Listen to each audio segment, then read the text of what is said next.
हाँ भाई, online students देख लीजिए। Good evening. बोर्ड दिखाई दे रहा है, आवाज आ रही है। लेक्चर नंबर 2 पढ़ेंगे, ईएम वेव्स। चलो, चैप्टर छोटा सा है, सेकंड लेक्चर की तरफ बढ़ रहे हैं। होमवर्क दिया था क्या कुछ मॉड्यूल का? लिखें।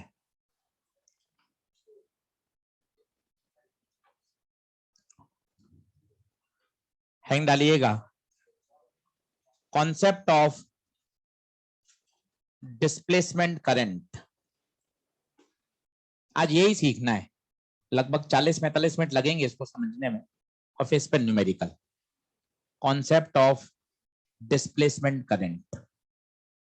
आज होमवर्क ज्यादा है और थोड़ा सीरियस एफर्ट से करिएगा और सब करके लाइए, तभी आपको इतना समझाते हैं बेटा होमवर्क बहुत जरूरी है। तो होमवर्क लिख लें।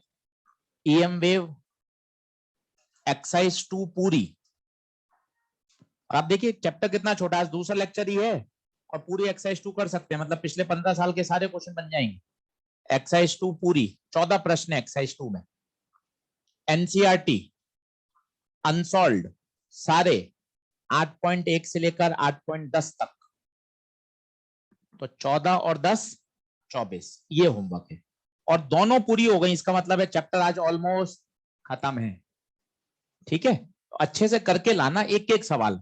फिर उसके अगले दिन रखेंगे अपन रेस और एक्सरसाइज 1 और 3। तो 2 दिन में हम चाहते हैं एनसीईआरटी, रेस, मॉड्यूल तीनों हो जाए। क्लियर? चलो अच्छे से समझिएगा। कॉन्सेप्ट ऑफ डिस्प्लेसमेंट करंट, बात करते हैं कैपेसिटर की। 15-20 मिनट लगेंगे इसके साथ आपको ट्यूनिंग में आने में।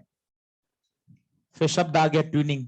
देखिए आप, वो शब्द ट्यूनिंग का मतलब यही है कि इसकी सोच और हमारी सोच जब मैच करेगी तब हमें समझ में आने लग जाएगा। अब इसकी सोच मैच करने के लिए 10 मिनट सुनना पड़ेगा। गर्मी कैसे हो रही है भाई? एमआई वाले कहाँ है? चालू कर, रिमोट ले आ दो।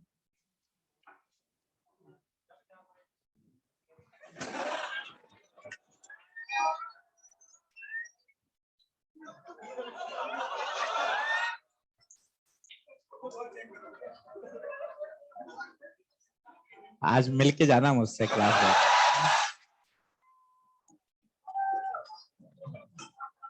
चल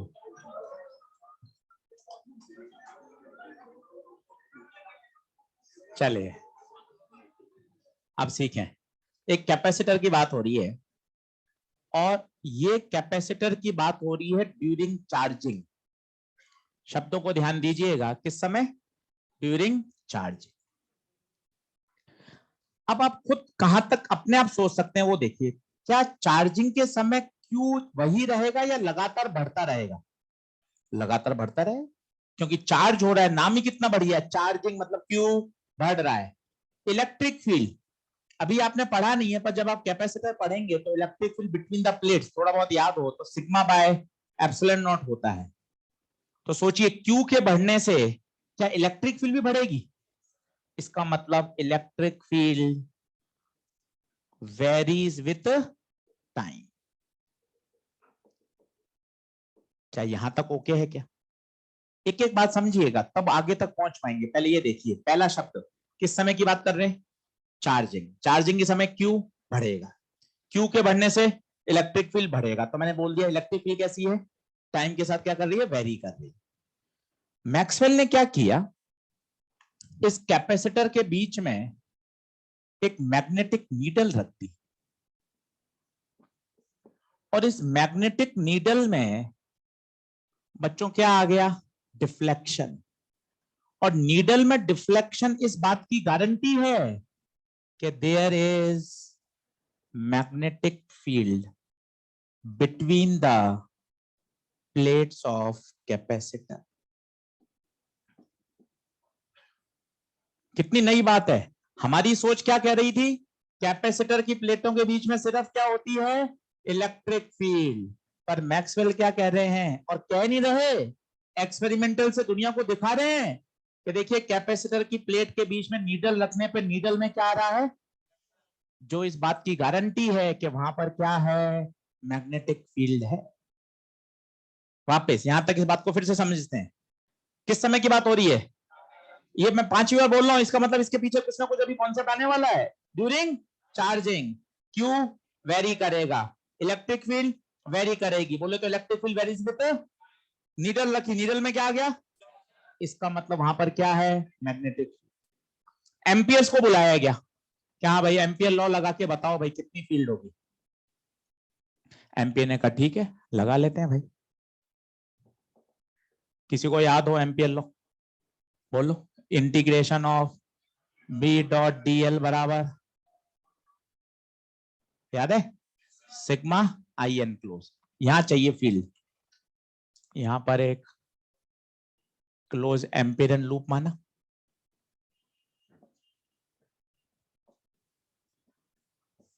क्लोज एम्पियरन लूप माना। सोच के बताइए इस लूप के अंदर आई एन क्लोज कितना है, आई है ही कहां, आई है ही कहां, प्लेटों के बीच में तो सिर्फ क्या है, चार्ज है, इलेक्ट्रिक फील्ड है, कहीं करंट तो है ही नहीं। आई एन क्लोज जीरो, और आई एन क्लोज जीरो है तो बी भी कितना,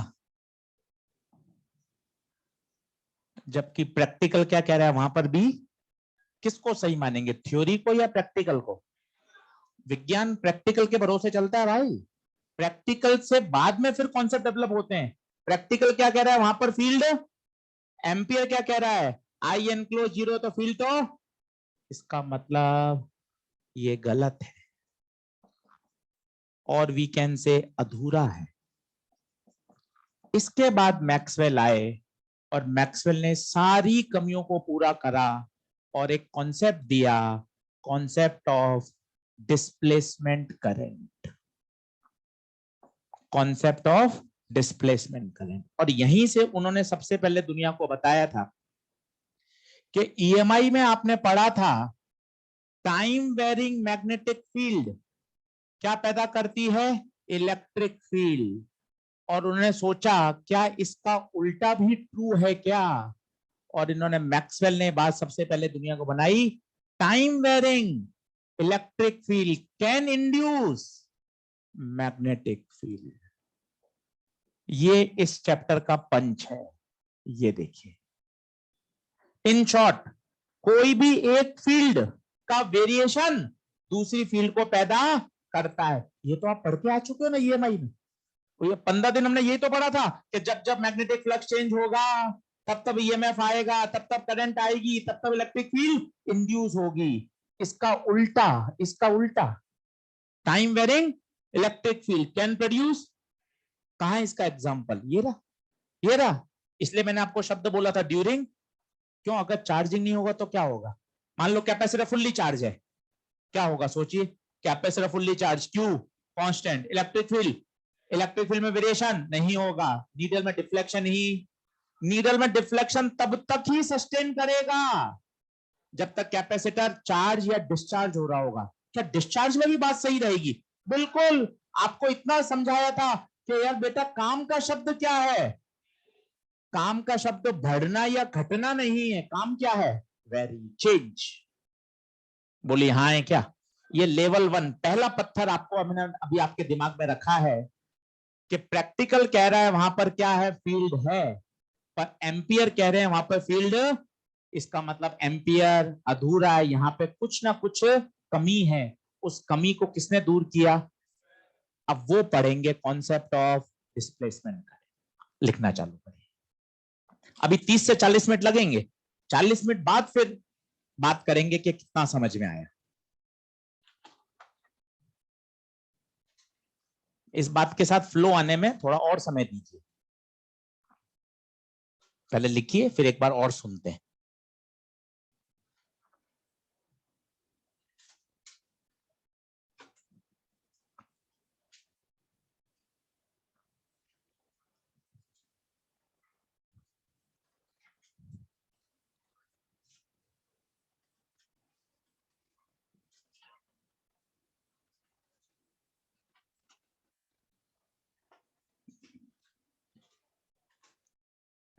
वो ग्रीन हाउस इफेक्ट लिखा दिया था, और ओजोन लेयर यूवी रेस को एब्जॉर्ब करती है।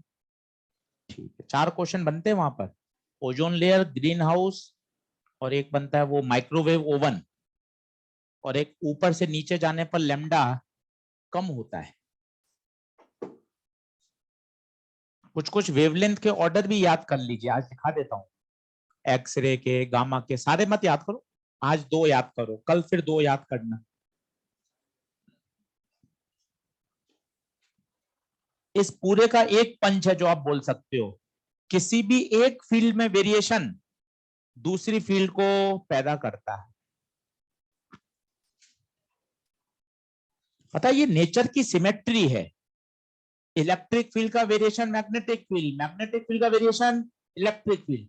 इस सिमेट्री पर एक व्यक्ति ने और ने काम किया था, अगर आपको याद हो तो। याद हो, करो याद, सोचो।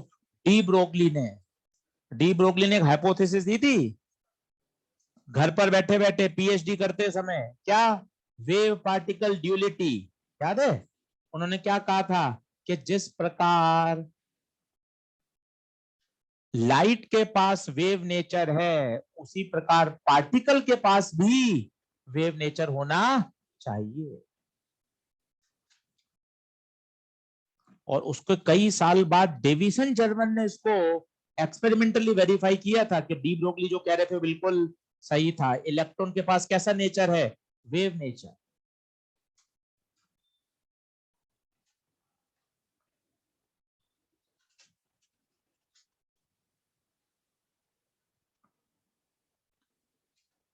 यहां तक आइए बराबर।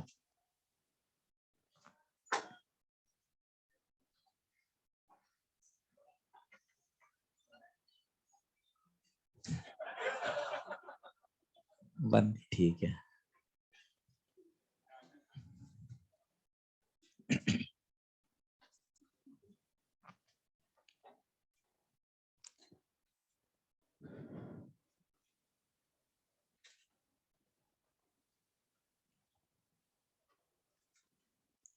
लिख लें, फिर एक एक पॉइंट को क्लियर करते हैं, और एक एक छोटी छोटी बात को दिमाग में बैठाइए। चार्जिंग के समय चार्ज बढ़ रहा है, चार्ज बढ़ने से इलेक्ट्रिक फील्ड बढ़ रही है, इलेक्ट्रिक फील्ड के टाइम वेरिंग होने के कारण वहां पर क्या पैदा हो रही है? Magnetic field. एम्पियर्स लॉ को लिखकर क्यों काटा, ये समझ में आ रहा है? क्योंकि एम्पियर्स लॉ का थ्योरेटिकल कॉन्सेप्ट कह रहा है वहां पर तो फील्ड 0 आनी चाहिए, पर प्रैक्टिकल डेमोन्स्ट्रेशन कह रहा है वहां पे तो फील्ड है। इसलिए एम्पियर्स लॉ अधूरा है। गलत तो नहीं कह सकते, पूरा चैप्टर आप पढ़कर आए हो, सारे क्वेश्चन किए हैं। गलत कहना थोड़ा सा अच्छा शब्द नहीं है, बेहतर शब्द क्या है? अधूरा है। इसको पूरा किया है उन्होंने, मैक्सवेल। अब सुनिएगा क्या होती है डिस्प्लेसमेंट करंट, मिटाऊंगे सारा।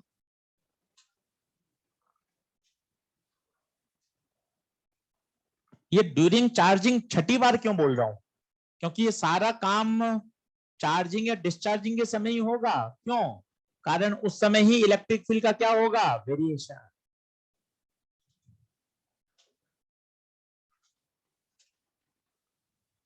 बीच में बहुत दिन गायब थे, कितने दिन छुट्टी मारी? तबीयत खराब तो 2 दिन 5 दिन होती है, कोई 20-20-50 दिन तबीयत खराब थी है। ऑनलाइन शिफ्ट हो गए, अब ऑफलाइन हो गए। सही है। मास्टर के पास ऐसा ऑप्शन नहीं होता कि आज 20 दिन घर से लेंगे ऑनलाइन है। चलो लिखें।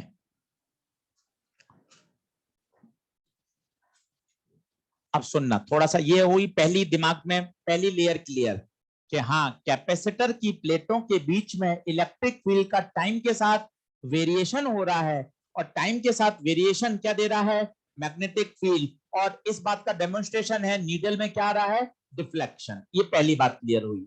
एम्पियर्स लॉ अधूरा है, ये बात और क्लियर हुई, क्योंकि एम्पियर्स लॉ के थ्योरेटिकल कॉन्सेप्ट से वहां पर फील्ड को तो क्या आना चाहिए था? 0। तो 2 बातें दिमाग में सेट हुई। थोड़ा सा इसको और आगे बढ़ाते हैं, सुनते जाइएगा। अब आता है कॉन्सेप्ट ऑफ डिस्प्लेसमेंट करंट।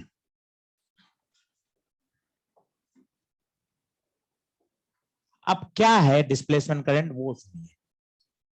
आपने आज तक जो 10वीं क्लास तक करंट पढ़ी थी बच्चों, उस करंट का सही नाम है कंडक्शन करंट।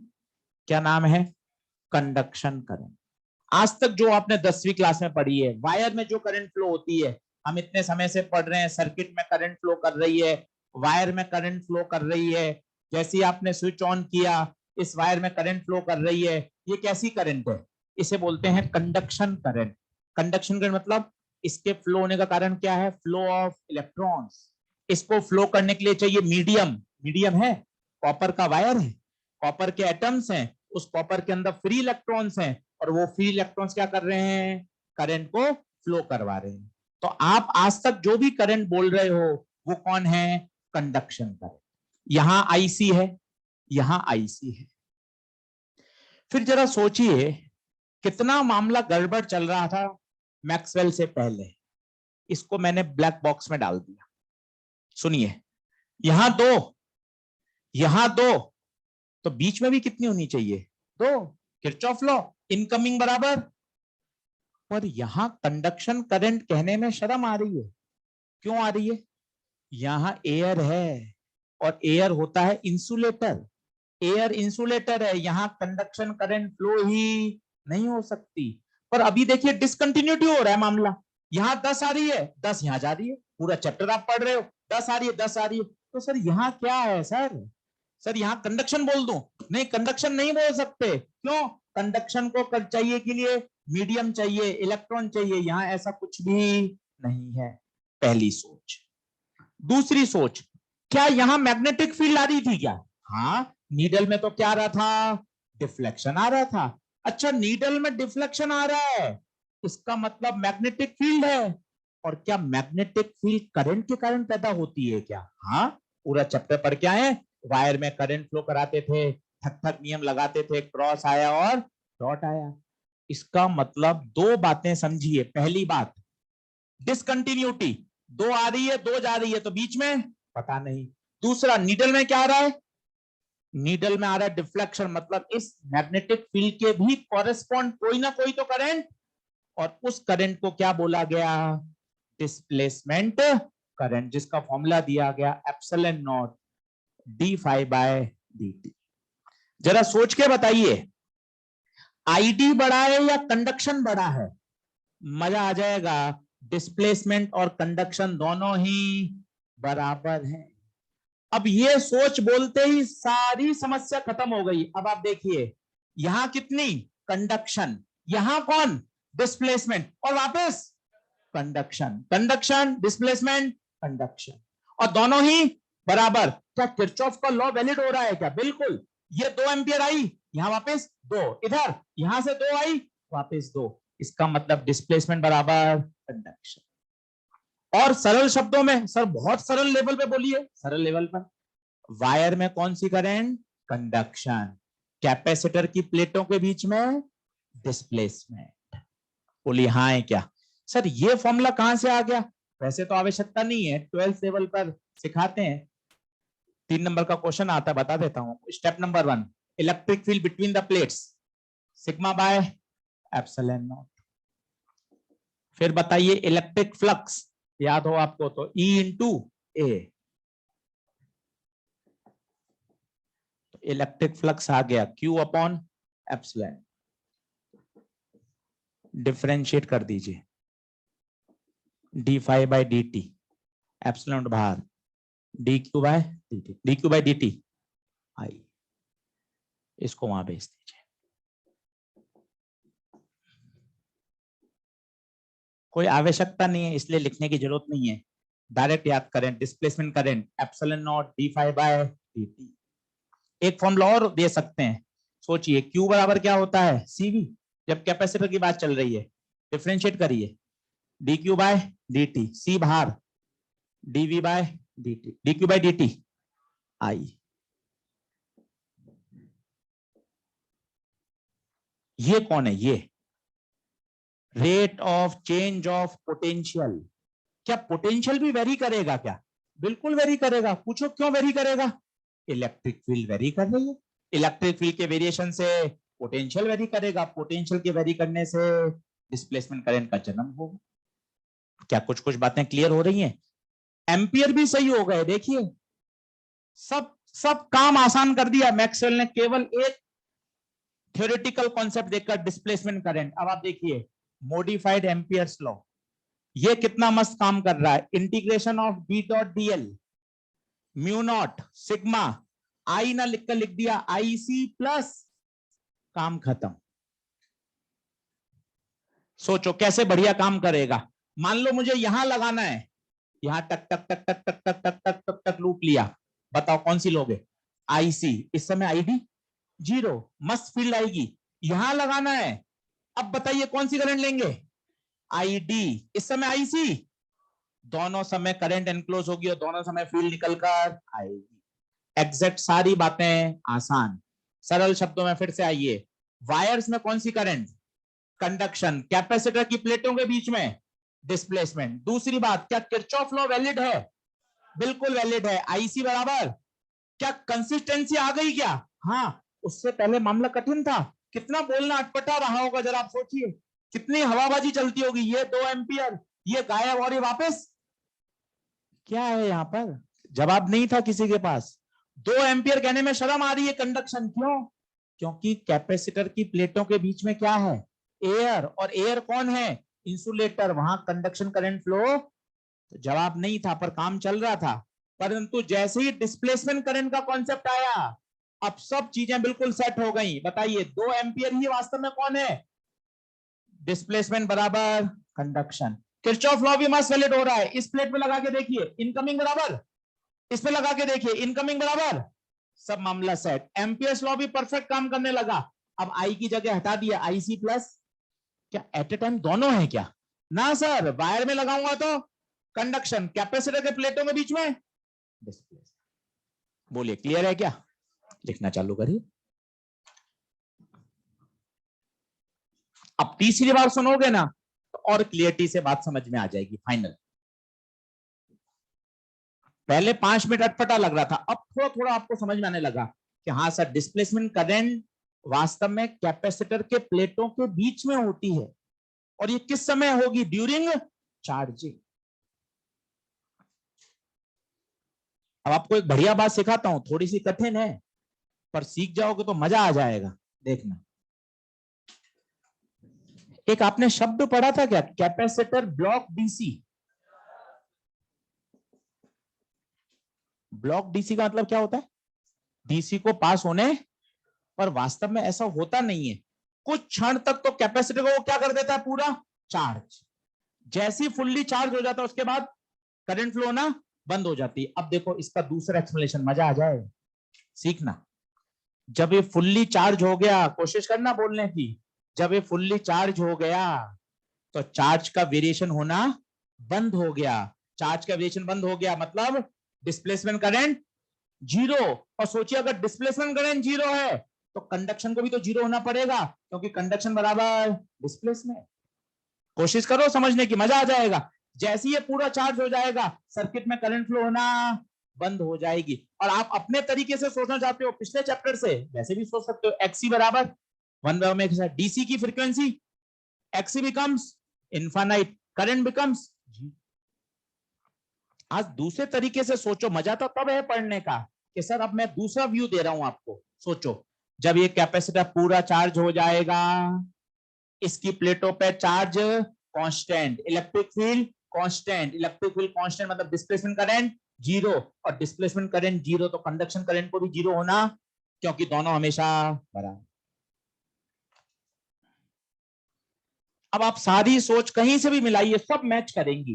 केवल एक जो शब्द गायब था, वो जो कड़ी गायब थी, उस कड़ी को जोड़ दिया गया और एक शब्द दिया गया, डिस्प्लेसमेंट करंट। देने वाले थे मैक्सवेल।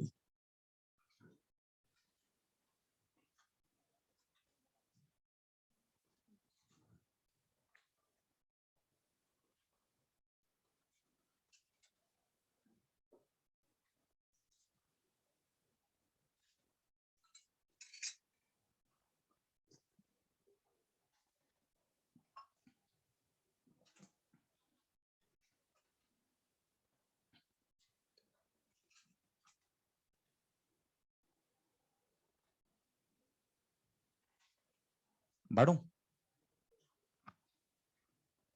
लिख लो, 2 मिनट का ब्रेक लो और वापस देखो कि क्या क्या बातें हम बोल सकते हैं, और फिर इसको समराइज कराऊंगा आपको 4 स्टेप में।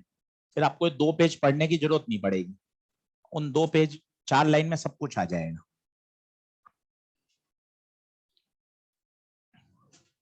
ये मॉडिफाइड एम्पियर्स लॉ, मैक्सवेल ने अपना नाम नहीं जोड़ा, एम्पियर्स लॉ को ही बस उसका नाम बदल दिया, मॉडिफाई कर दिया, क्योंकि सारी बातें मस्त थी, सिर्फ एक शब्द मिसिंग था, कौन सा?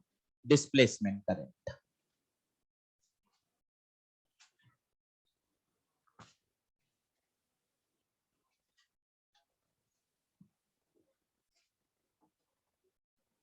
कंडक्शन बढ़ी या डिस्प्लेसमेंट बढ़ी? दोनों बराबर। वायर में कौन? कंडक्शन। प्लेटों के बीच डिस्प्लेसमेंट। इतने सरल शब्द बोलिए तो मजा आएगा कि वायर्स के में कंडक्शन करंट, कैपेसिटर की प्लेट्स के बीच में डिस्प्लेसमेंट करंट। अच्छा, कैपेसिटर की प्लेट्स के बीच में कंडक्शन करंट क्यों नहीं? क्यों नहीं? क्योंकि सर वहां एयर है सर, एयर तो इंसुलेटर है सर, हवा में करंट कैसे फ्लो करेगी? हवा में कंडक्शन करंट फ्लो नहीं करती। आपने आज तक जो भी करंट पढ़ी है 10वीं में 12वीं में, वो कौन सी करंट है भैया? Conduction current. आज अच्छा नाम बोलो, उस करंट का नाम क्या है? Conduction current. और कैपेसिटर की प्लेट्स के बीच में कौन सी है? Displacement current. हमेशा या कुछ पर्टिकुलर अवस्था में? कौन सी पर्टिकुलर अवस्था? ड्यूरिंग चार्जिंग और डिस्चार्जिंग। क्यों आप बार बार चार्जिंग डिस्चार्जिंग पर क्यों फोकस कर रहे हो? क्योंकि चार्जिंग डिस्चार्जिंग के समय ही जो इलेक्ट्रिक फील्ड होगी वो टाइम के साथ, सारा शब्द ही किसमें छुपा हुआ है? वेरिंग। पूरा ईएमआई आप पढ़कर आए हो, ईएमआई का सबसे कोई आपसे पूछे एक लाइन बोलो, वहां एक लाइन था, change in flux. Change in flux, पूरा चैप्टर सॉल्व हो रहा है उससे। अगर फ्लक्स में चेंज होगा तभी फैराडे आएंगे, नहीं तो फैराडे आएंगे ही नहीं। बोलिए, डन है क्या? अब इसको एक बार शॉर्ट रिव्यू करते हैं, लिख लो, 2 मिनट रेस्ट कर लो, फिर सारी बातें वापस से रिवाइज करा के इसको ओके करते हैं, फिर इस पे 3-4 क्वेश्चन कर लो, मजा आ जाएगा। और आज समय देना, बाकायदा एक्सरसाइज 2 पूरी करना, 14 क्वेश्चन, एक एक क्वेश्चन के साथ बिल्कुल बढ़िया मेहनत। उसके बाद एनसीईआरटी लेना, अनसॉल्व 8.1 से 8.10, 24 सवाल का टारगेट, 10-12 आज करना, 10-12 कल सुबह उठ के कर लेना, करके लाना, क्योंकि 2 प्रश्न आ रहे हैं भाई, 2 प्रश्न आ रहे हैं जिसको हम अच्छे से मैनेज कर सकते हैं। लिखो, short review of displacement current.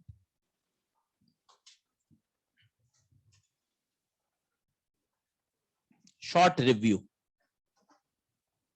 अब 2 पेज नहीं पढ़ने, यहां 5-6 लाइन में सब कुछ आ जाएगा। पहला लिखिए, पहला पॉइंट, मिटा दो इसको सबको।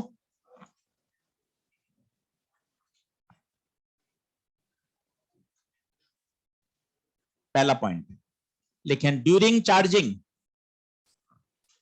ड्यूरिंग चार्जिंग, बोर्ड से देखिए, ड्यूरिंग चार्जिंग क्यू चेंज होगा, इलेक्ट्रिक फील्ड चेंज होगी, इलेक्ट्रिक फील्ड का वेरिएशन क्या पैदा करेगा? Induces magnetic field.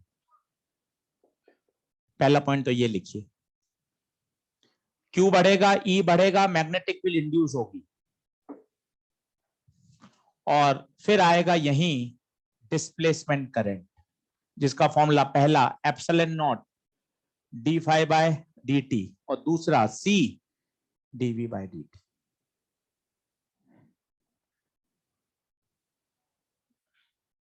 इस पहले पॉइंट को ओके करिए। चार्जिंग के समय प्लेटों के बीच में कौन सी करंट? Displacement current. दोनों फॉर्मूले डिराइव करके रख लिए, कोई नहीं पूछ रहा, डायरेक्ट मुख जबानी याद होने चाहिए। कौन सा लगाएं? ये तो क्वेश्चन बताएगा भाई। अगर वोल्टेज का फंक्शन है तो डीवी बाई डी टी लगाना, इलेक्ट्रिक फ्लक्स का वेरिएशन दे रखा हो तो ये वाला लगाना। दूसरा पॉइंट, आईडी बराबर आईसी ऑलवेज। ये बहुत जबरदस्त पॉइंट है, क्योंकि आपको क्या होगा, कभी डिस्प्लेसमेंट करंट करंट निकालने में परेशानी आएगी, आप चुपचाप क्या निकाल लेना? कंडक्शन। और जो कंडक्शन होगी लाला वही डिस्प्लेसमेंट होगी। सवाल करके देखेंगे अभी 2। आपको डिस्प्लेसमेंट निकालने में दिक्कत आएगी, आपको लगेगा अरे सर पैरामीटर्स ही नहीं है, ना वोल्टेज का फंक्शन है ना कैपेसिटर है, सर मैं कैसे निकालूं। कुछ मत करना, जो कंडक्शन करंट है वही डिस्प्लेसमेंट हमेशा बराबर होती है। तीसरा modified Ampere's law, integration of B dot dl बराबर mu naught sigma I, I नहीं I C plus I T.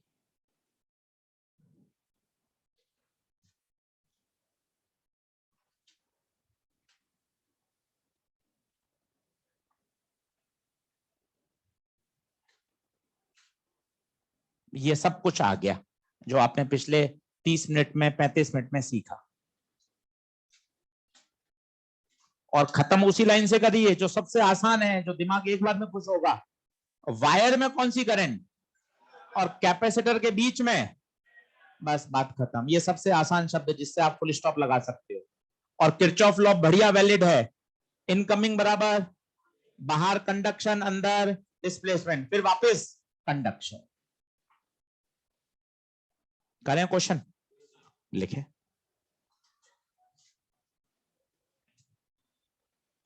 पहला,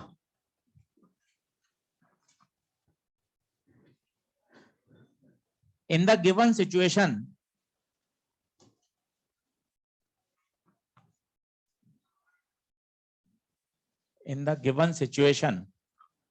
find out the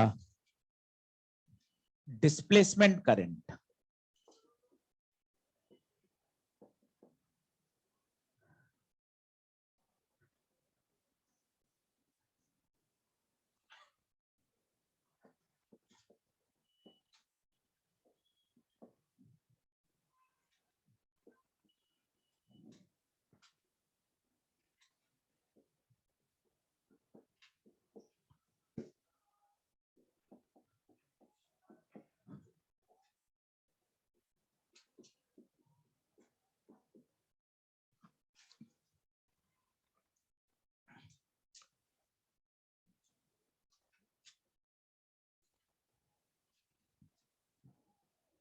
इस साल का क्वेश्चन है 2021 का।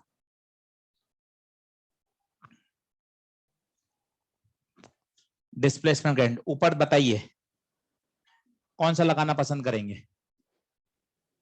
पहला या दूसरा? दूसरा। डिस्प्लेसमेंट करंट क्या होती है बताइए? C dV by dt।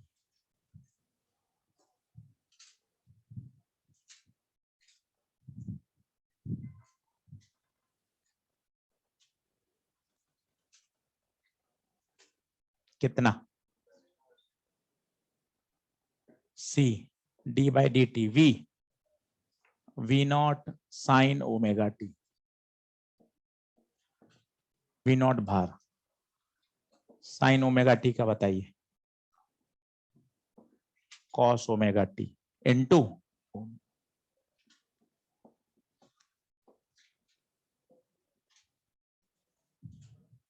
खत्म। इतना आसान है सर। इसको मैं कंडक्शन करंट से सोचूं क्या? आप देखो कंडक्शन से भी हो जाएगा, ये तो इसका ऑथेंटिक सॉल्यूशन, किताबी सॉल्यूशन। अब आप सोचो कंडक्शन करंट, कंडक्शन करंट बोले तो एसी। अब डायरेक्ट सोचो करंट का एक्सप्रेशन डायरेक्ट, आई बराबर i naught sine omega t plus pi by 2। क्यों? कैपेसिटर में करंट लीड, याद करो वोल्टेज दे रखा है, करंट लीड करेगी भाई पाई बाई 2। फिर आई नॉट कैसे लगाएं? Ohm's law. आई नॉट कैसे निकालेंगे? Ohm's law. बोलो, V बराबर i x c, v naught i naught x c की जगह 1 by omega, i naught v naught omega c, i naught की जगह v naught omega c, sine 90 plus theta cos theta. ये उस बात का फिर से कॉन्सेप्ट, जो कंडक्शन करंट होती है वही डिस्प्लेसमेंट। सोचिए कितना लॉजिकल जोड़ रही हैं बातें, और होनी भी तो चाहिए, नहीं तो डिसकंटिन्यूटी हो जाएगी भाई। बाहर कंडक्शन, बीच में कुछ भी नहीं, फिर वापस कंडक्शन। ये डिस्प्लेसमेंट के कॉन्सेप्ट से। ये देखिए अपना एसी का कॉन्सेप्ट, ये सर ये प्लस पाई बाई 2 कहां से लिया है? सोचो कैपेसिटर में करंट लीड करती है, किससे लीड? वोल्टेज से। ये वोल्टेज का फंक्शन ये रहा, इसमें पाई बाय 2 जोड़ोगे, पाई बाय 2 जोड़ गए, और sine 90 plus theta cos theta.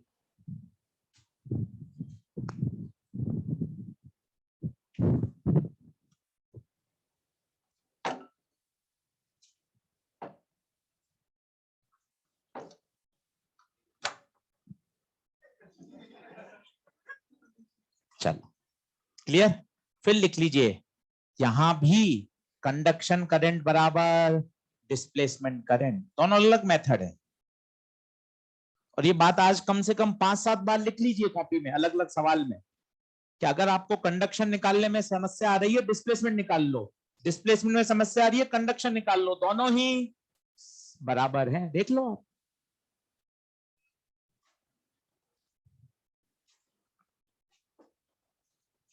लिखो अपने हाथ से, IC बराबर ID लिखोगे तब वो दिमाग में छपेगा।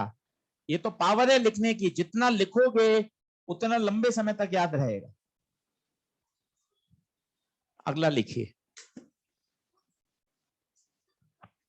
Question number 2।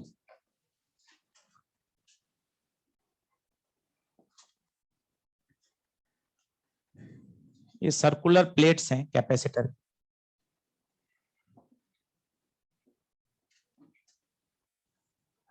ये जो डिस्टेंस है वो है 1 सेंटीमीटर, ये है 6 सेंटीमीटर रेडियस।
बढ़िया सवाल है।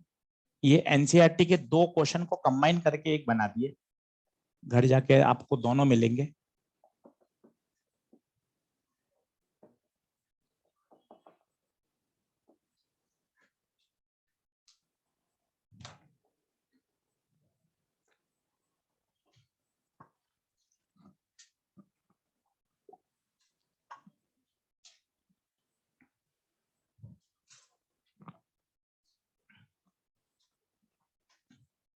अब इसमें 15-20 मिनट लगाइएगा, पूरा 5 पार्ट तो आएंगे ही नहीं, तो 2 क्वेश्चन का कॉम्बिनेशन है। अब इसमें से बगैर पेन चलाए आप और कौन से कर सकते हैं, आप बताओ। क्या बी पार्ट कर सकते हैं क्या? डिस्प्लेसमेंट करंट का फॉर्मूला सोचने की जरूरत ही नहीं। आज आपको ये सिखाना चाहते हैं, 10 बार ये बोल के जाइए कि सर कंडक्शन और डिस्प्लेसमेंट बराबर। अब यहाँ कंडक्शन साफ दे रखी है वायर में, वही क्या रही होगी? डिस्प्लेसमेंट। तो सेकंड पार्ट तो वहीं चुपचाप कर दो बगैर पूछे, कोई फॉर्मूला लगाने की आवश्यकता नहीं है। और कौन सा कर सकते हो बताओ? ई भी कर सकते हो। क्या किरचॉफ लॉ वैलिड है? बिल्कुल। क्योंकि कहीं भी करंट की डिसकंटिन्यूटी नहीं हो रही है, जितना इनकमिंग है उतना ही आउटगोइंग है। तो दो तो ओरली हो गए।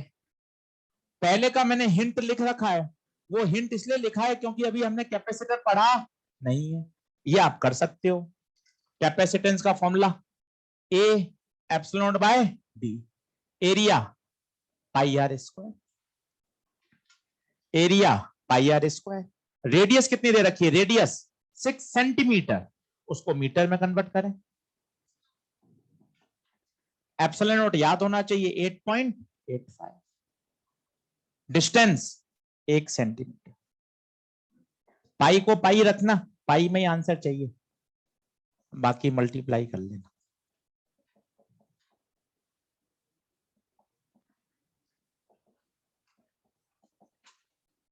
कितना आएगा देखो तो, 36 इंटू 8.85। हाँ भाई ऑनलाइन बता दीजिए, डिस्प्लेसमेंट करंट समझ में आई क्या? चैट बॉक्स से बता दो। डिस्प्लेसमेंट करंट सही है। तो ये बात फिर से हम बोलना चाहते हैं कि जो कंडक्शन करंट है बच्चों, वही डिस्प्लेसमेंट करंट है। यहाँ डिस्प्लेसमेंट करंट का आप कोई भी फॉर्मूला लगाओगे आपको अधूरा लगेगा, आप कहोगे सर पैरामीटर्स की कमी है। तो एग्जामिनर भी ये चाहता है कि आप डिस्प्लेसमेंट करंट का फॉर्मूला नहीं लगाएं, आप सोचें कि दोनों बराबर हैं।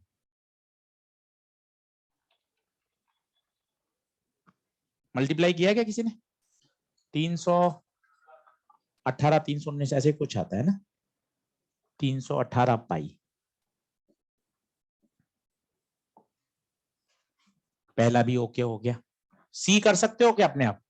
सी डिस्प्लेसमेंट करंट का फॉर्मूला देखो, पन्ना पलटो, याद होगा। सी dV by dt, I displacement पता है 0.1, सी 318 पाई।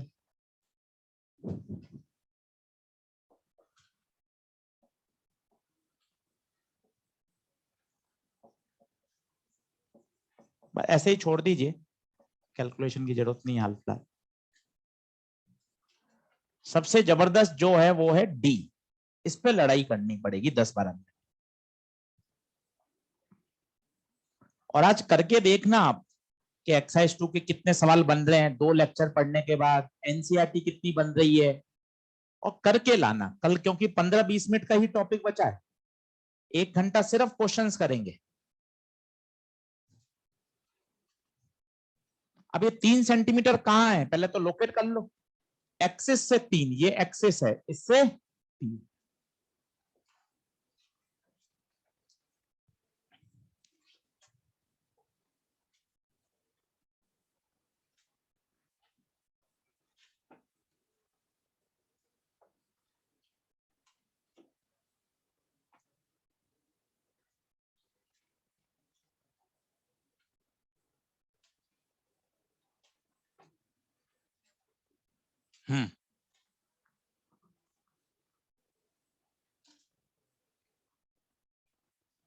अब लगाएं दिमाग, चलो यही समझने का है। आप मुझे बताओ, जो जो इफेक्ट कंडक्शन करंट पैदा करती है, क्या वही डिस्प्लेसमेंट करंट भी करती होगी? बिल्कुल, क्योंकि दोनों की वैल्यू सेम है, दोनों का प्रभाव सेम है। अब सुनिएगा, ये आपकी सर्कुलर प्लेट्स, ये यहां पर कंडक्शन करंट, मुझे चाहिए एक्सेस से 3 सेंटीमीटर। बोले क्लियर है क्या? अब कैसे निकालें? बड़ा सरल है, कैसे सिखाऊं आपको? क्रॉस सेक्शन व्यू बताता हूं। देखिएगा, ये सर्कुलर प्लेट ऐसी है, ठीक है, ये तो हम सामने से देख रहे हैं ऐसे। अगर हम साइड से देखेंगे तो क्या हमें ऐसी गोल नजर आएंगी? मानते हैं? ये सामने से आप देख रहे हैं, और यहां से क्रॉस सेक्शनल व्यू देखेंगे तो एक ऐसी नजर आएगी गोल। कितनी रेडियस है इसकी बताइए? 6। बोलिए मानते हैं? इलेक्ट्रिक फील्ड बताइए, इलेक्ट्रिक फील्ड कहां से कहां होगी, प्लस से माइनस। क्या ये इलेक्ट्रिक फील्ड है? इस पूरे रीजन में होगी, पूरे रीजन में। मैं यहां से देख रहा हूं, यहां से देख रहा हूं, बताइए ये इलेक्ट्रिक फील्ड है। आपको सर क्रॉस से तो मैग्नेटिक फील्ड बताते हैं। भाई क्रॉस मैग्नेटिक फील्ड का मतलब नहीं होता, क्रॉस का मतलब होता है इनवर्ड। क्या इनवर्ड जारी है क्या? महसूस करना, जबरदस्ती यहां नहीं। लास्ट सवाल है और ये दमदार है, सोचने वाला। यहां से देखने पर आपको क्या लग रहा है, फील्ड लाइंस कहां जा रही हैं? अंदर, ये अंदर।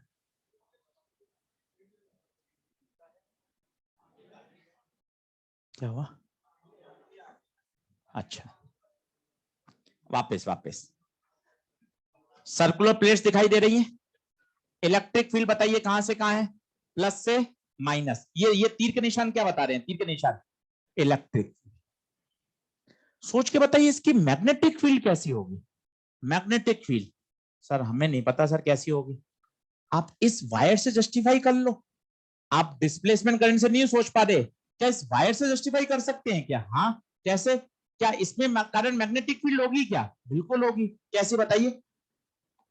Cross dot. क्या इस तरह से सर्कुलर लूप होगा? क्या सर्कुलर लूप होगा? सोच के बताइए। आप ऐसे देख रहे हैं, ऐसे देख रहे हैं, नीचे से अंदर, बाहर से ऊपर से कहां रही है, बाहर, ऐसे। सोच के बताइए, सोच के बताइए, क्या ऐसे गोल गोल घूम रही है क्या? इसका मतलब ये मैग्नेटिक लाइंस। एक बार में आएगा नहीं, इसलिए हाँ मत बढ़ना, आराम से 2-3 बार सुनना। ये मैग्नेटिक फील्ड ऐसे घूम रहे हैं। एनसीईआरटी ने थ्योरी में डायग्राम समझाया है और एक पेज लिखा है इसके बारे में, इसलिए 2 बार क्वेश्चन एम्स में आया है इस पर, नीट पे नहीं आया है। आ सकता है अगर पेपर कठिन बनेगा, क्योंकि इतनी बातें इसमें सोचनी है। कहां तक पहुंच गए वापस बताइए। सबसे पहले क्या प्लेटें दिखाई दे रही हैं? तसल्ली से देखिए, प्लेटें दिखाई दे रही हैं। प्लेटों के बीच में कौन है? इलेक्ट्रिक फील्ड, जो किससे दिखाई गई है? ब्लैक पेन से। मैं यहां से देख रहा हूं, बताइए आपको इलेक्ट्रिक फील्ड कहां जाती नजर आ रही है? कहां? अंदर। ये देखिए क्रॉस, क्रॉस क्या बता रहा है? इलेक्ट्रिक। क्या इलेक्ट्रिक फील्ड तक सब पहुंच गए क्या? Electric field okay. Sir magnetic field बताओ। मैग्नेटिक फील्ड आप यहां सोच ही नहीं पाओगे, क्यों? क्योंकि आपको यहां डिस्प्लेसमेंट करंट कहीं दिखाई, आपको तो क्या दिखाई दे रही है? कंडक्शन। सर मैं कंडक्शन का सोच लूं क्या? हाँ, कंडक्शन का सोचने से वैसी की वैसी फील्ड किसमें आ जाएगी? डिस्प्लेसमेंट की। कंडक्शन का आप नहीं समझ पा रहे, इसको समझिए। क्या ये वायर है? क्या नॉक नॉक नियम लगेगा? लगाओ ना नॉक नॉक। यहां क्रॉस, यहां डॉट, फील्ड लाइंस यहां से अंदर जाएंगी, बाहर से ऐसे। बताइए कैसी, मेरे तरफ से देखने पर कैसी? अंदर से इनवर्ड, ऊपर से आउटवर्ड। कैसी? क्लॉकवाइज। देखिए क्लॉकवाइज। बोलिए हाँ है क्या? अब इस डायग्राम से कुछ कुछ फील आ रही है? मुझे चाहिए 3 सेंटीमीटर पर, रेडियस कितनी है? 6। क्या ये सिलेंडर जैसी फील आ रही है क्या? देखो अब ये पॉइंट कहां है, कहां है? इनसाइड। और इनसाइड का फॉर्मूला याद हो तो आनंद आ जाएगा, mu not I R upon, याद करिए, Ampere's law, case number 3, when point is inside. Sir ये तो पर कंडक्शन होता था और यहां तो डिस्प्लेसमेंट होगा। फिर 8वीं बार बोलिए, जो कंडक्शन है वही तो डिस्प्लेसमेंट है। और सबसे सरल शब्दों से बात खत्म करिए, वायर में कौन और प्लेटों के बीच में डिस्प्लेसमेंट। कठिन तो है भाई, तभी तो डिस्प्लेसमेंट समझ में नहीं आती है। समझने की कोशिश करेंगे तब मजा आएगा। बार बार इस बात को महसूस करिए, वायर में फ्लो होने वाली कंडक्शन, प्लेटों के बीच में डिस्प्लेसमेंट। अब पहले इसको लिखिए, फिर एक एक पॉइंट फिर से क्लियर करता हूं। क्रॉस क्या बता रहा है, बी कैसे आया है, उसको वापस देखिए, लिखिए। अच्छा अब सॉल्व हो जाएगा क्या पूरा पूरा? बताओ क्या क्या पता है? आई बताओ, आई 0.1, आर छोटा आर 3, बड़ा आर 6, म्यू नॉट 4/। पूरा सॉल्व करना जब एनसीईआरटी करो, अभी तो सिर्फ वैल्यू लिख के छोड़ सकते हो। और कट भी जाएगा पूरा, क्योंकि पाई से पाई कैंसिल होगा। पहले लिख लो, 2 मिनट रिलैक्स करो, फिर वापस समझाता हूं। कहां तक पहुंचे वो बताओ। सबसे पहले सर्कुलर प्लेट देखो, सर्कुलर प्लेट के बीच में इलेक्ट्रिक फील्ड देखो, वहां एक आंख बनाओ। आंख से क्या पता चल रहा है, मैं उस साइड से डायग्राम बना रहा हूं, उस साइड से डायग्राम बनाने पर बताओ फील्ड लाइंस कहां जा रही हैं, अंदर, तो वो क्रॉस से दिखाया गया। मैग्नेटिक फील्ड लाइंस कैसी हैं, गोल गोल सर्कुलर लूप। और जब एनसीईआरटी कर रहे हो ना, तो बीच में थ्योरी में एक बार नजर मार लेना, ये डायग्राम बना हुआ ऐसा कैसा, और उस पर पूरा उसने एक पेज लिखा है इसी बात को समझाते हुए कि किस तरह से डिस्प्लेसमेंट करंट है, कंडक्शन करंट है, और वहां पर फील्ड आ रही है। फील्ड आ रही है इसका मतलब पक्का पक्का वहां पर डिस्प्लेसमेंट करंट रही हो, क्योंकि मैग्नेटिक फील्ड को पैदा करने का जिम्मेदार है करंट।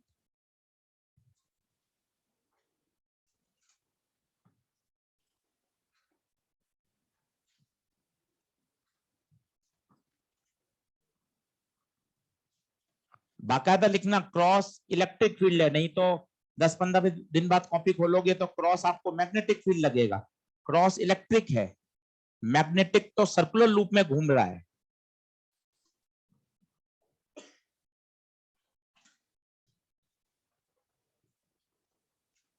सॉल्व मत करिए, आप तो लिखकर 2 मिनट रेस्ट करो और बात को समझने की कोशिश करो कि हो क्या रहा है। बेसिकली हमें चाहिए कैपेसिटर के बीच में मैग्नेटिक फील्ड, और आज कितनी दमदार बात सीख के जा रहे हैं कि कैपेसिटर के बीच में इलेक्ट्रिक फील्ड तो हमने सुना हुआ ही था, आज पढ़ के जा रहे हैं कि कैपेसिटर के बीच में मैग्नेटिक फील्ड भी होती है, बशर्ते बशर्ते कब की बात हो रही हो, चार्जिंग या डिस्चार्जिंग की। इसलिए क्वेश्चन में भी लिखा है, देखो आप, ड्यूरिंग चार्जिंग।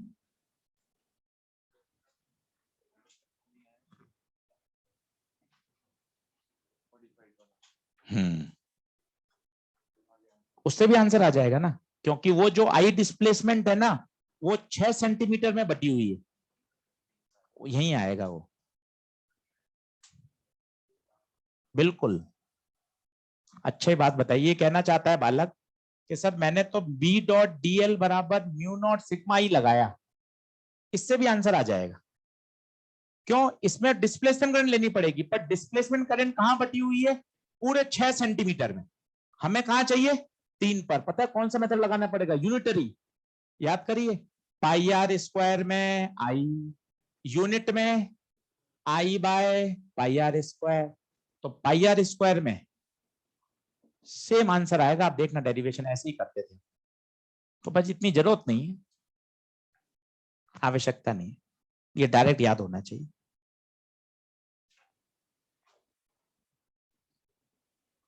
फिर लिखो 5वीं बार, डिस्प्लेसमेंट करंट बराबर कंडक्शन करंट।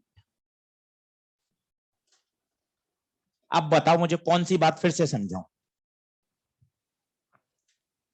स्टेप नंबर 1, क्या सर्कुलर प्लेट दिखाई दे रही है, सर्कुलर प्लेट के बीच की इलेक्ट्रिक फील्ड दिखाई दे रही है। पहले इलेक्ट्रिक फील्ड पे लड़ाई लड़ लो। ये जो ब्लैक एरोज हैं ये इलेक्ट्रिक फील्ड को बता रहे हैं, और यहां इलेक्ट्रिक फील्ड किस कैसे दर्शाई गई है, क्रॉस से। क्रॉस कैसे हो गई ये समझ में आया, कैसे हो गई भाई क्रॉस, क्योंकि मैं यहां से देख रहा हूं, यहां से देखूंगा ना तो इलेक्ट्रिक फील्ड अंदर की तरफ जा रही है, अंदर जाना मतलब क्रॉस। ये देखिए फील्ड, ये फील्ड समझ में आई, ये कैसे गोल गोल बनी, क्योंकि जो मैग्नेटिक लाइंस होती है वो हमेशा क्या बनाती है, सर्कुलर लूप। यहां देखने पर ये ऐसे बन रहे हैं, ये देखिए क्लॉकवाइज। पक्का डन, बढ़िया सवाल है, स्टार लगाइए। ये एनसीईआरटी के 2 सवाल कवर करता है, 8.1 के 4 पार्ट, 8.2 के 3 पार्ट। इसको समझिएगा, कल फिर पूछ सकते हैं जब आप एनसीईआरटी डिस्कस करेंगे कि सर ये बात मुझे घर पर ना समझ में नहीं आई, मैं आपको फिर क्लियर कर दूंगा। नीचे कॉन्सेप्ट लिखिए, इसको बंद कर दें। ये डिस्प्लेसमेंट करंट पूरा हो गया, एक सवाल और चाहें तो कर सकते हैं, फिर एक कॉन्सेप्ट लिखाऊंगा। मैंने एक बात आपको बोली थी, उस पर क्वेश्चन नहीं कराया, कि कभी कभार डिस्प्लेसमेंट करंट निकालना कठिन होता है, उस समय चुपचाप क्या निकाल लें, कंडक्शन करंट। ये देखिए क्वेश्चन, लिखें, in the given situation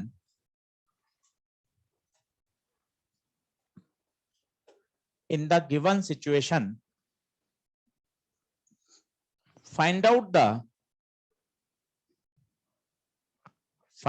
the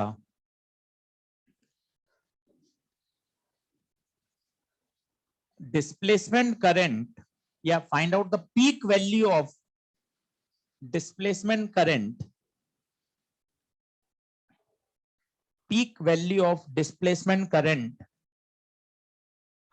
when the capacitor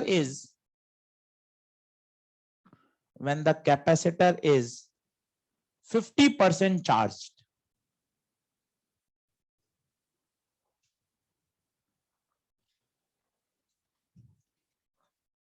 अब पूछा आपसे डिस्प्लेसमेंट करंट है, तो देखो दिमाग क्या कहता है। डिस्प्लेसमेंट का पहला formula epsilon naught d phi by d t. कहीं इलेक्ट्रिक फ्लक्स की बात नहीं हो रही, कहीं कुछ भी इलेक्ट्रिक फील्ड कुछ नहीं पता। दूसरा formula C dV by d t, voltage का फंक्शन नहीं पता, कैपेसिटी नहीं पता। दोनों फॉर्मूले गलत नहीं है, नॉट यूजफुल, क्योंकि आप बढ़ ही नहीं पाओगे। आपको सारे पैरामीटर्स की जानकारी ही नहीं है। पता है चुपचाप क्या निकालना चाहिए, कंडक्शन निकाल लो। कैसे निकाल लोगे? अरे सर ये आरसी सर्किट है, अभी पूरा चैप्टर पर क्या है, आरसी सर्किट, वी बराबर आई एक्स सी। आरएमएस चाहिए, आरएमएस, ये 220 वोल्ट कुछ मेंशन नहीं है, आरएमएस। सर पर मुझे आरएमएस नहीं चाहिए, पीक चाहिए। आईआरएमएस को खोल लो, i naught by root two x c. अच्छा एक्सी नहीं आएगा, जेड आएगा, आरसी सर्किट है। पर आशीष सर ये 50% चार्ज है, इसका तो कोई उपयोग ही नहीं आया। उपयोग आएगा भी नहीं, कारण वो सिर्फ 50% चार्ज से ये बताना चाहता है कि capacitor is under the process of charging. क्योंकि अगर वो सिर्फ ये लिख देता डिस्प्लेसमेंट करंट तो मामला लड़ाई हो जाती। क्यों? क्योंकि हो सकता है कैपेसिटर पूरा क्या हो, चार्ज। तो 50% चार्ज का केवल ये मतलब है कि वो सिर्फ क्या कहना चाहता है, कैपेसिटर अभी चार्ज हो रहा है। और वैसे भी उसने पीक वैल्यू पूछी है, इंस्टेंटेनियस वैल्यू तो लगातार बदल सकती है, 25% पे अलग आएगी, 50 पे अलग आएगी, 75 पे अलग आएगी, पर उसने क्या पूछी है, पीक। वो तो एक साइकिल के लिए हमेशा क्या रहेगी, कांस्टेंट। और यहां आपको फिर लिखना पड़ेगा, मैंने इस प्रश्न में कंडक्शन निकाली है, पर पूछा क्या है, डिस्प्लेसमेंट। कंडक्शन बराबर डिस्प्लेसमेंट। कितना आंसर, 2.2। बात लिख लेना सारी, नहीं तो बाद में मजा नहीं आएगा। लिखो, ये कंडक्शन करंट है, ये कंडक्शन करंट का पीक है, और आपसे पूछा गया डिस्प्लेसमेंट। पूरा लिखना सारी बात, ताकि बढ़िया समझ में आए कि हमने कंडक्शन करंट को कैलकुलेट किया है, और यही कंडक्शन करंट डिस्प्लेसमेंट करंट के बराबर है। और लिखिए दूसरा सेंटेंस, यहां 50% चार्ज का क्वेश्चन के सॉल्यूशन से कोई लेना देना नहीं है। वो सिर्फ क्या बताना चाहता है, कैपेसिटर अंडर चार्जिंग है, तभी तो डिस्प्लेसमेंट करंट एग्जिस्ट करेगी। दोनों बातें लिख के रखिएगा।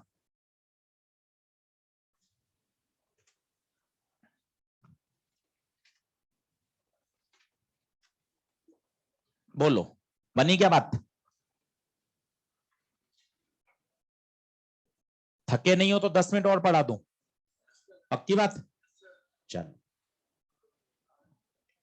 लिखें,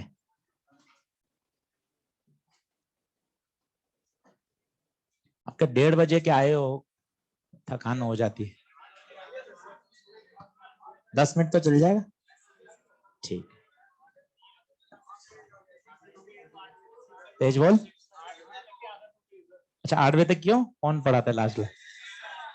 अच्छा लिखें,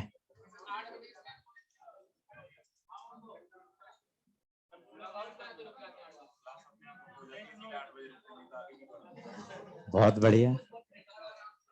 लिखें, नोट लगाइए,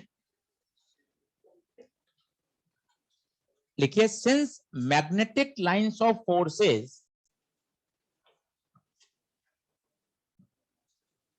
since magnetic lines of forces, ये वैसे मैं पॉइंट समझा चुका हूं पर यहां वापस समझा रहा हूं क्योंकि यहीं से इस कॉन्सेप्ट को क्लियरिटी आती है, पर हमने वो मैग्नेट में क्वेश्चन था इसलिए वहां समझ लिया था।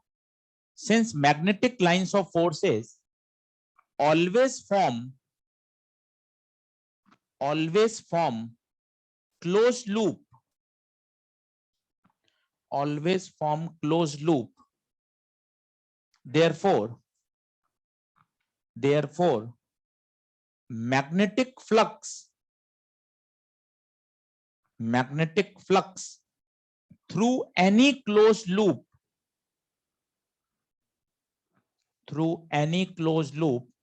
will always be zero।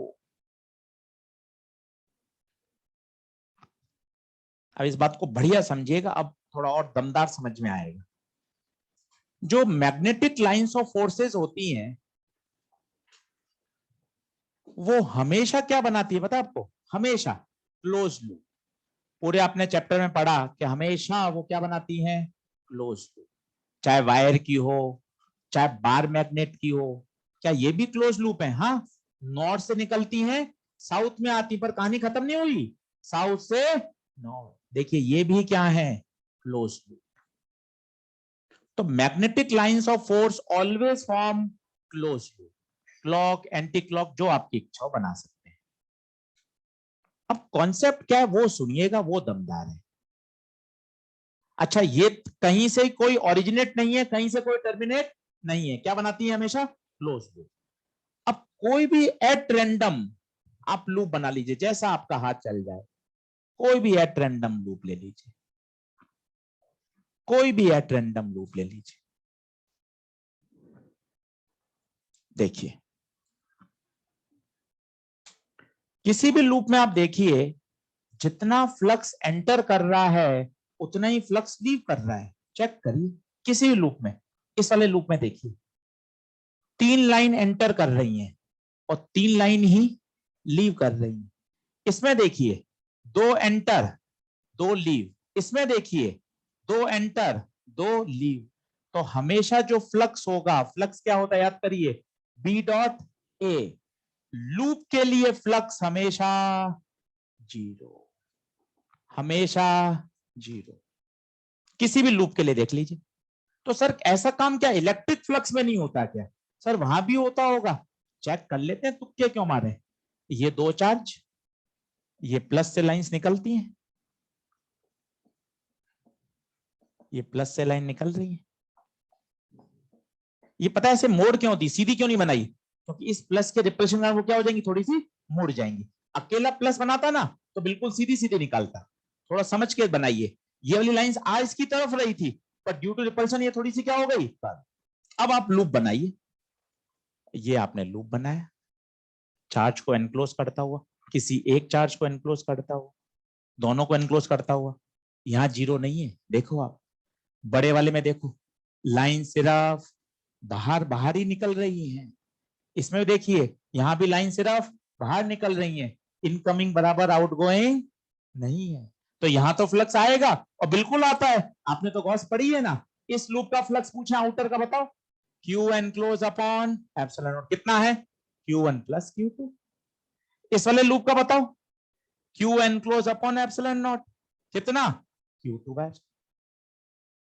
ये इसलिए सिखाया ताकि ये बात फिर दमदार समझ में आए कि केवल ऐसा मैग्नेटिक लाइंस में ही होता है, इलेक्ट्रिक लाइंस में क्लोज लूप का जीरो नहीं होता। क्या जीरो हो सकता है? हाँ हो सकता है। जरा सोचिए कब, जब एक प्लस और एक तो जीरो हो जाएगा, क्योंकि ये 10 लाइन निकालेगा तो 10 लाइन अंदर बुलाएगा, तो लूप में कितना हो जाएगा? जीरो। यहां हो सकता है, जबकि यहां हमेशा होगा, हमेशा। और यही कहलाता है, this is called Gauss law in magnetism.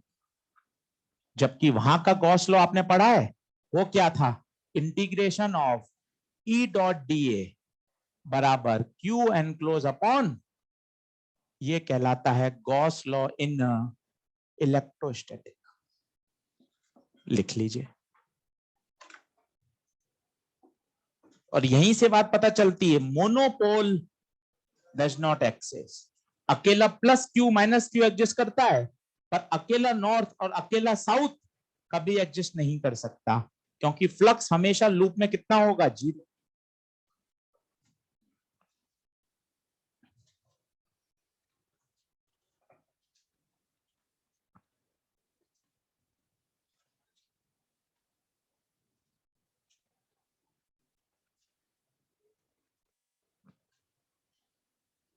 Commitment और मेहनत बना के रखिए। लास्ट 3 महीने हैं, सब आप समझदार हैं। थकान सबके साथ है, 1:30 से 1:15 से हम सब आए, हम ही नहीं, लीडर के बैच भी चल रहे हैं, दूसरे बैच भी चल रहे हैं, सभी पढ़ रहे हैं 7-8 8-8 घंटे। उसके बाद भी घर जाके रेस्ट करके फिर से पढ़ने बैठे। मोबाइल पर समय कम से कम खराब करिए, तो बिल्कुल वेस्टेज है। 15 मिनट 20 मिनट आधा घंटा ही बहुत है पूरे दिन का। आप 1.5-2 घंटे मोबाइल करते हैं, उससे मेंटल थकान होती है, मानसिक थकान। उसके बाद आप पढ़ नहीं सकते। आप 2 घंटे 2.5 घंटे मोबाइल देख लीजिए, उसके बाद दिमाग इतना नहीं चलेगा। क्यों? आप मानसिक रूप से थक जाते हैं। थोड़ा सा अवॉइड करिए, 3-3.5 महीने की बात है। आगे की सोच के रखिए। ड्रीम कॉलेज है, मेडिकल कॉलेज, गवर्नमेंट सीट, बढ़िया कॉलेज, अलग आनंद है भाई। थोड़ा सा अपने आप पे कंट्रोल करके रखना, और रखेंगे क्वेश्चन बनेंगे बिल्कुल। टारगेट क्या है? आज जो कॉलिजन पढ़ाया है, वो कॉलिजन आधा घंटा 40 मिनट पढ़ना है। आज ये जो ईएम वेव्स पढ़ाई है, इसके 40 मिनट क्वेश्चन करने हैं। आज का काम फ्री। जो ऑर्गेनिक में रिएक्शंस चल रही है, जो मैकेनिज्म चल रहा है, वो 45 मिनट पढ़कर आइए। इसके अलावा तो कोई तीसरा काम करना ही नहीं है ना। सिर्फ एक थॉट पे काम करना है कि हाँ सर, कल जब वापस 1:30 आऊं तो आज के 4 लेक्चर तैयार होने चाहिए। केवल इस पर दौड़िए बस। और मेहनत तो करनी पड़ेगी, जो लेवल है उस लेवल तक तो फाइट करनी ही पड़ेगी। आइए एक बार फिर से शॉर्ट रिव्यू करते हैं। Since magnetic lines of forces हमेशा क्या बनाती हैं, क्लोज लूप, हमेशा। इसलिए आपने देखिए, मैंने कितने भी टेढ़े मेढ़े लूप लेने का प्रयास किया, सब में लूप का फ्लक्स कितना आ रहा है, 0। पर यहां लूप का फ्लक्स 0 नहीं आ रहा, क्योंकि इलेक्ट्रिक लाइंस ऑफ फोर्स कभी क्लोज लूप नहीं बनाती हैं। वो प्लस से ओरिजिनेट होती हैं और माइनस पे आके टर्मिनेट होती हैं, पर लूप नहीं बनाती। पता है लूप का मतलब क्या होता है? प्लस से निकले, माइनस में जाएं, और माइनस से वापस आए, पर ऐसा यहां नहीं होता। ये अंतर भी है। इलेक्ट्रिक लाइंस क्लोज लूप नहीं बनाती हैं, जबकि मैग्नेटिक लाइंस क्लोज लूप बनाती हैं।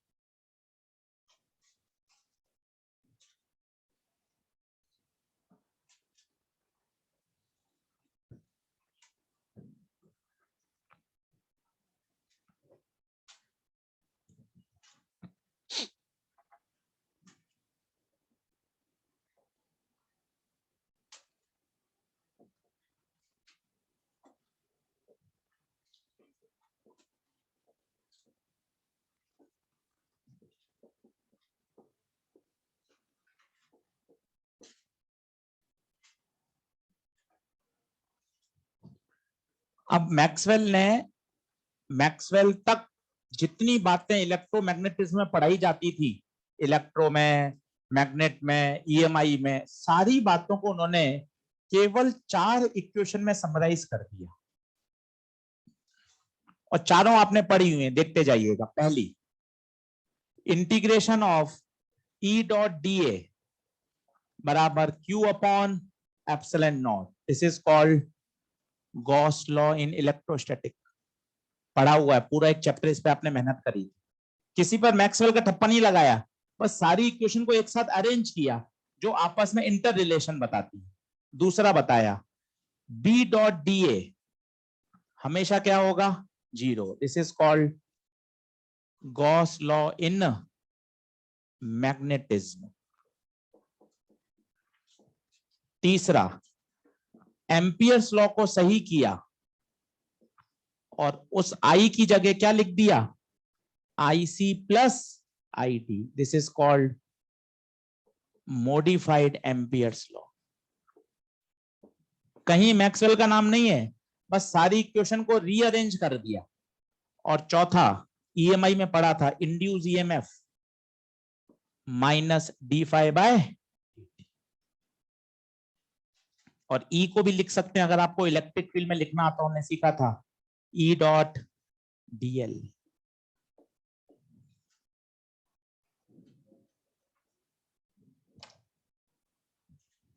ये चार इक्वेशन में पूरा इलेक्ट्रोमैग्नेटिज्म आ चुका है। इलेक्ट्रिक से मैग्नेटिक बनती है और मैग्नेटिक से इलेक्ट्रिक।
एक बहुत पुरानी बात 12वीं क्लास में सबसे पहले बताते हैं। अगर कोई चार्ज रुका हुआ है तो सिर्फ क्या पैदा करता है, इलेक्ट्रिक फील्ड। तभी चैप्टर का नाम था इलेक्ट्रोस्टैटिक। स्टैटिक मतलब रुका हुआ।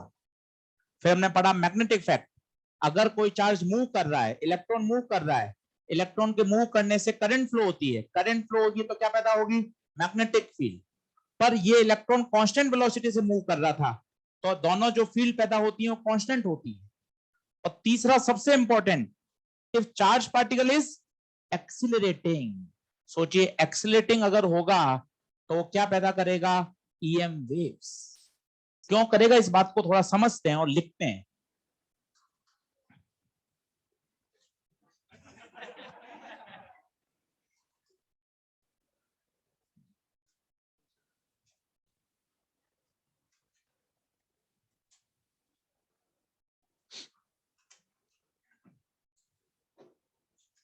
ये मैक्सवेल का कंक्लूजन यही था।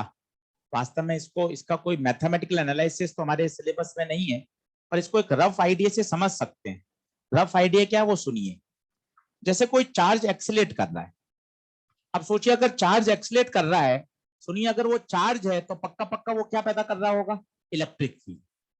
वो इलेक्ट्रिक फील्ड कांस्टेंट होगी या वेरिंग होगी, आंसर है वेरिंग है। कारण क्योंकि चार्ज पार्टिकल क्या कर रहा है, लगातार उसकी वेलोसिटी बढ़ती जा रही है। सिंस इलेक्ट्रिक फील्ड टाइम के साथ वेरी कर रही है, तो मैक्सवेल ने अभी 1 घंटे पहले आपने बताया था कि इलेक्ट्रिक फील्ड का टाइम वेरिंग क्या पैदा करता है, मैग्नेटिक फील्ड। तो उस इलेक्ट्रिक फील्ड ने क्या पैदा करी, मैग्नेटिक फील्ड। अब सोचिए सिंस इलेक्ट्रिक फील्ड वेरी कर रही है तो मैग्नेटिक फील्ड भी क्या करेगी, वेरी। उस मैग्नेटिक फील्ड का वेरिएशन वापस क्या पैदा करेगा, इलेक्ट्रिक फील्ड। इस तरह से दोनों एक दूसरे को क्या करेंगे, रीजनरेट। ऊपर से बाउंस हो गया, फिर से सुनिए धीरे धीरे शब्दों में, फिर लिखेंगे। वापस सुनिए, चार्ज, बताइए चार्ज क्या पैदा करेगा, इलेक्ट्रिक फील्ड। बोलिए इसमें है, सिंस चार्ज एक्सीलेट कर रहा है तो बताइए जो इलेक्ट्रिक फील्ड होगी वो भी टाइम के साथ क्या करेगी, वेरी। अब लाइए मैक्सवेल को, time varying electric field magnetic field पैदा करेगी।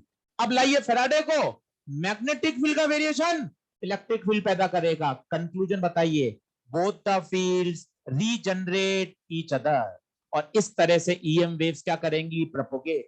ये सेल्फ सस्टेनिंग होती हैं, इनको किसी की आवश्यकता नहीं है। पूछिए क्यों आवश्यकता नहीं है, क्योंकि ई बी को जनरेट कर रहा है और बी वापस ई को जनरेट कर रहा है।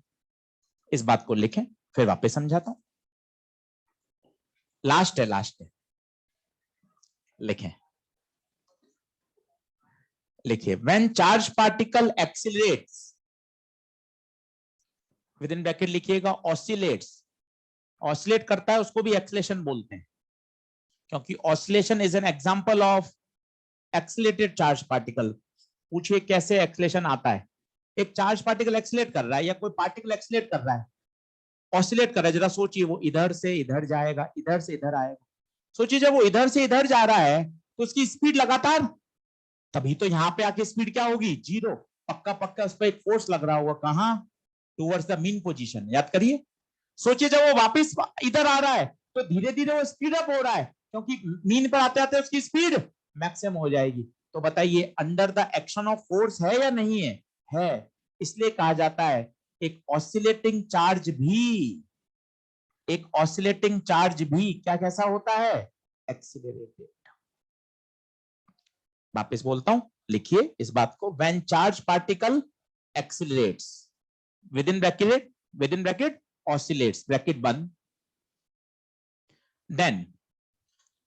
then time varying electric field is produced,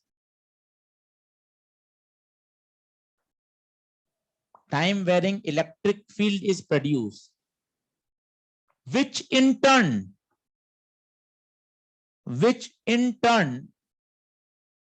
produces time varying magnetic field, time varying magnetic field, and both the fields coupled each other, and both the fields coupled each other, and thus THUS, thus regenerate each other,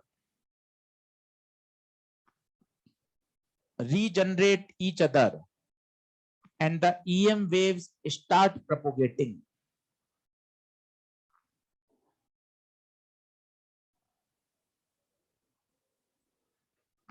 अब इस बात को आप धीरे धीरे पढ़ो, आपको सब बात क्लियर हो जाएगी।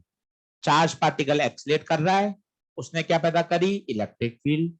उस इलेक्ट्रिक फील्ड ने तुरंत क्या पैदा करी? Magnetic field. अब दोनों एक दूसरे को लगातार क्यों प्रोड्यूस कर रहे हैं? ये बात समझ में आ रही है? क्योंकि इलेक्ट्रिक फील्ड का वेरिएशन मैग्नेटिक फील्ड पैदा करता है। आज इसी लाइन पे बात खत्म कर रहे हैं, कल यहीं से बात को फिर से स्टार्ट करेंगे।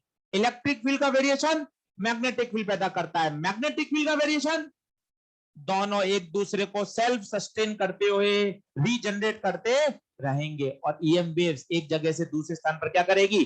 प्रोपोगेट। ये है बेसिक। कल होमवर्क के साथ मिलेंगे, कोशिश करिए सब एनसीईआरटी लेकर आए, सब एनसीईआरटी करके लाएं, और एक्सरसाइज 2 मॉड्यूल की ध्यान रखिएगा अपना, और होमवर्क करके लाइएगा। चलिए भाई ऑनलाइन स्टूडेंट्स, होमवर्क करके लाना है। मॉड्यूल एक्सरसाइज नंबर 2 पूरी, चैप्टर पूरा हो चुका है, 15 मिनट का और बचा है। एनर्जी डेंसिटी कल कराऊंगा।